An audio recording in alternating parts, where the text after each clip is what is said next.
রহমতুল্লাহি ওয়া বারাকাতুহু। শুধু দর্শক, আপনারা আমার নাজমুল ইসলাম চ্যানেল থেকে সবাইকে শুভেচ্ছা রইল।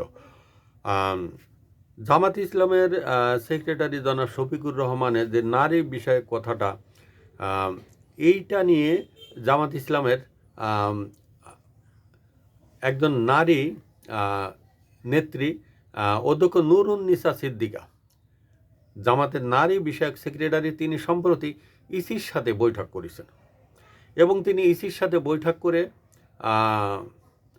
নারী নেতৃত্ব কোরআনের পরিপন্থী এবং শীর্ষপদ গুরুত্বপূর্ণ নয়, এ বিষয়ে অনেক বিষয়ে কথাবার্তা বলেছেন এবং তিনি তাদের মূল এজেন্ডাগুলো সেখানে বলে আসছেন। এবং আরও কোন বিষয়ে কথাবার্তা বলেছেন এটা তো ইসি এবং এই জামাতের যে তদন্ত কমিটি তারা গিয়েছিলেন, তারা ছাড়া আর কেউ বলতে পারবে না। তাহলে 1991 সালে, 2001 সালে এবং 96 সালে, 2091 সালে তারা কিন্তু বিগত বিএনপি সরকারে তারা কিন্তু ছিল এবং তারা কিন্তু নারী নেতৃত্ব মেনে নিয়েছিল। 2001 সালেও তারা নারী নেতৃত্ব মেনে নিয়ে তারা কিন্তু মন্ত্রীর পদটা তারা পদে আসীন হয়েছিলেন এবং সম্ভবত জামাতে 3 না 4 জন মন্ত্রী এই মন্ত্রিত্বে তৎকালীন বিএনপি মন্ত্রিসভায় ছিল। এবং 1996 সালে নারী নেতৃত্ব মেনে তৎকালীন প্রধানমন্ত্রী বেগম খালেদা জিয়ার বিরুদ্ধে তারা কিন্তু শেখ হাসিনার নেতৃত্ব মেনে নিয়ে তারা কিন্তু খালেদা জিয়ার বিরুদ্ধে আন্দোলন করেছিলেন। এই হচ্ছে তাদের অবস্থা।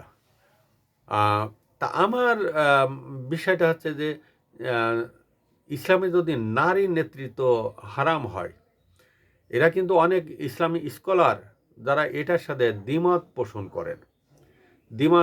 করেন। আজকে জামাত ইসলামে তারা আন্দোলনের সামনে দেয় নারীদের এবং কোনো সমস্যা হলে তারা নারীদেরকে সামনে দেয় এবং এই নারীদের দিয়ে তারা কিন্তু বড় বড় জনসভা করাচ্ছে। সম্প্রতি এই শফিক সাহেব যে কথাটা বলেছেন নারীদের বিষয়ে, সেই বিষয়ে তারা প্রতিবাদ জানাতে তারা নারী নেতৃত্ব সামনে আনিয়েছেন। মানে একটা প্রতিবাদ সমাবেশ করবে নারীদের নিয়ে, ঢাকা সম্ভবত এটা টিএসসিতে বা ঢাকা ইউনিভার্সিটিতে। এই ধরনের একটা প্ল্যান প্রোগ্রাম নিয়েছে। আমার এই কন্টেন্টটা করতে করতে তখন দেখা যাচ্ছে তাদের জনসভাটা হয়ে যাবে। এভাবে নারী নেতৃত্বকে সামনে আনবে, আবার নেতৃত্বের বেলায় তারা কিন্তু দূরে রাখবে, এটা কোন ধরনের কথা? এবং দেখা যাচ্ছে যে এই ধরনের অনেক মুখরোচক কথাও আছে যে তারা গণতন্ত্র হয়তো বিশ্বাস করে না, তারা ইসলামতন্ত্রে বিশ্বাসী। তা ইসলামতন্ত্র আর গণতন্ত্রের ভিতরে, গণতন্ত্র যদি বিশ্বাস না করে তাহলে তারা কি রাজতন্ত্র কায়েম করতে চায়? এখন কি তারা বাংলাদেশে কি গণতন্ত্রের মাধ্যমে তো গণতান্ত্রিক সিস্টেমের মাধ্যমেই তো তারা ইলেকশন করছে। তারা পুরুষের নেতৃত্ব অনেক গালি মেনে নেয়, গালিতন্ত্রে তারা মোটামুটি একটা বিশ্বাসী, কিন্তু দেখেন নারী নেতৃত্ব তারা হারাম বলছে। আবার ইসলামিক কনসেপ্টে যেটা আছে যে অন্য ধর্মের লোক, যেটা তাদের ভাষ্য, আমার ভাষ্য না, যে হিন্দু নেতৃত্ব আসতে পারবে না। কিন্তু হিন্দু একজন, সম্প্রতি আমরা দেখতে পাইছি যে হিন্দু একজন সংসদ সদস্য পদে তারা কিন্তু মনোনয়ন দিচ্ছেন। এই হচ্ছে মানে একটা সাংঘর্ষিক অবস্থা। গণতন্ত্র এবং ইসলামতন্ত্রের ভিতরে একটা সাংঘর্ষিক অবস্থা তারা সৃষ্টি করেছেন, কিন্তু পরিষ্কারভাবে তারা যে কোনো একটা সাইড নিচ্ছে না, দুটোকে তারা হাতে রাখতে চান। ইসলামতন্ত্রকে তারা হাতে রাখতে চান, তারা গণতন্ত্রকে হাতে রাখতে চান। আবার কোনো অন্যান্য অনেক দলের স্কলাররা তারা ভিন্নভাবে বলছেন যে গণতন্ত্রটাই হারাম। তাহলে এইসব ইসলামিক স্কলাররা একমত হয়ে একটা সিদ্ধান্তে আসলে আমার মনে হয় ভালো হতো, এটা ভালো হতো। দেখা যাচ্ছে সম্প্রতি আফগানিস্তানে ভূমিকম্প হয়েছে, সেই ভূমিকম্পে অনেক যারা উদ্ধারকর্মী ছিল তারা কিন্তু নারীদের উদ্ধার করেনি, তারা কিন্তু চিৎকার করেছে, কান্না করেছে, তারা কিন্তু ওইভাবে নারীরা সব কিন্তু মারা গেছে। তারা পুরুষকে উদ্ধার করেছে, কারণ নারীকে উদ্ধার করতে গেলে ধর্ম অবমাননা করা হবে।